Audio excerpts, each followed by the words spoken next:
Giants, and we've got both of them right here, Angie and Jason.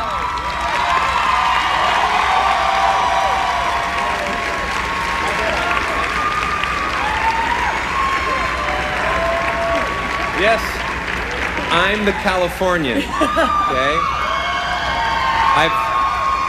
I did get married, and I found that when you get married, you tend to follow where your wife's family is, so now I live in Texas, which is... where are my people? There you are, nice. But I'm still a Californian. Yeah. Just get that straight. She's them. Anyway, I think one of the strongest messages that I want to convey to you is that when I was a kid and I was, coming out of high school and I was starting this whole process of trying to understand politics, the first thing I had to understand was, when I read the papers, that they're not always truthful. That, when you read the newspaper, don't read the newspaper as fact, okay? It's somebody's opinion. He's paid as a writer to write.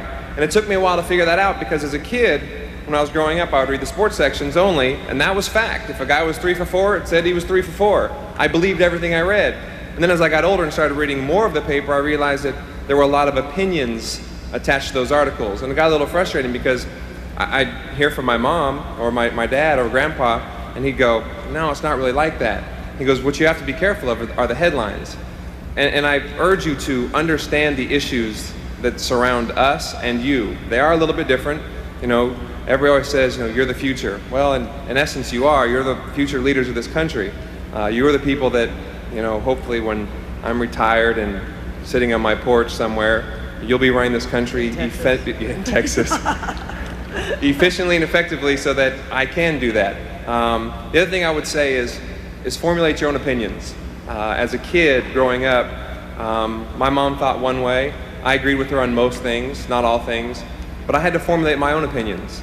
Just because your parents are one way doesn't mean you necessarily just follow the boat. Know why you're following. Know why you're tending to lean in certain directions. Understand what it is that motivates you and drives you to believe in what you believe in.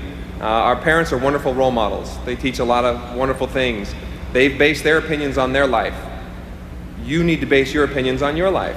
If they differ, they differ. If they're the same, fantastic. But understand what it is. I think it's a travesty to just go vote and go, yeah, I'm doing this because that's what my mom and dad did. Understand why it is you do what you do. And, obviously, being a Republican, if your parents are Republican, just lean that way. Understand why they are. Understand why they lean that way. You know what I mean? And in all seriousness, educate yourself on the whole process, on what all the issues are, what the differences are, so that you know why you believe in something. I find it far easier to believe in something if I know what I don't like or what I don't believe in. It's cut and dry. I think for me and my wife, the strongest issue we have now with Bush is that, at least if I agree or disagree, I know exactly what I agree or disagree on. On the other side, I'm not sure, Plain and simple. It's much easier to know the known than the unknown. So, like I said, understand, what it is that drives you and motivates you and interests you, and go accordingly. Thank you.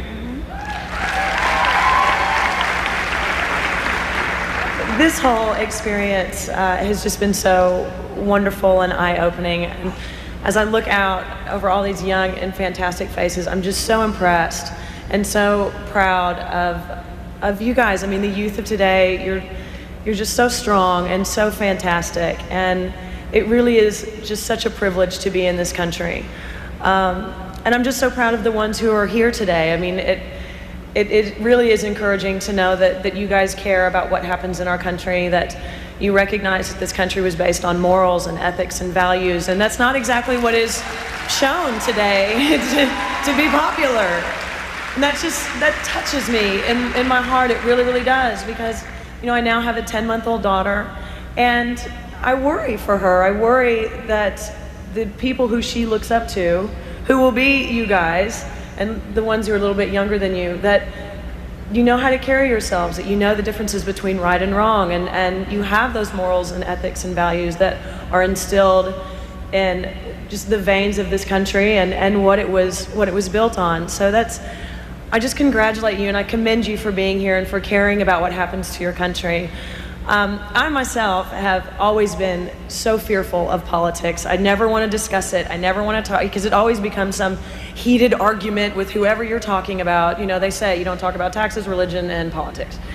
And I've kind of lived my life like that. So I actually came out and admitted I am not even registered, but we go home back to Texas today, and that's the first thing that I do when I get home, because it's like, I look out, I feel so horrible saying that, but I've always been so fearful by it. But when I look out and I see all of these, these young Americans who are so passionate about what happens and what goes on in this country, I'm just completely moved. This whole experience has been such an eye-opener.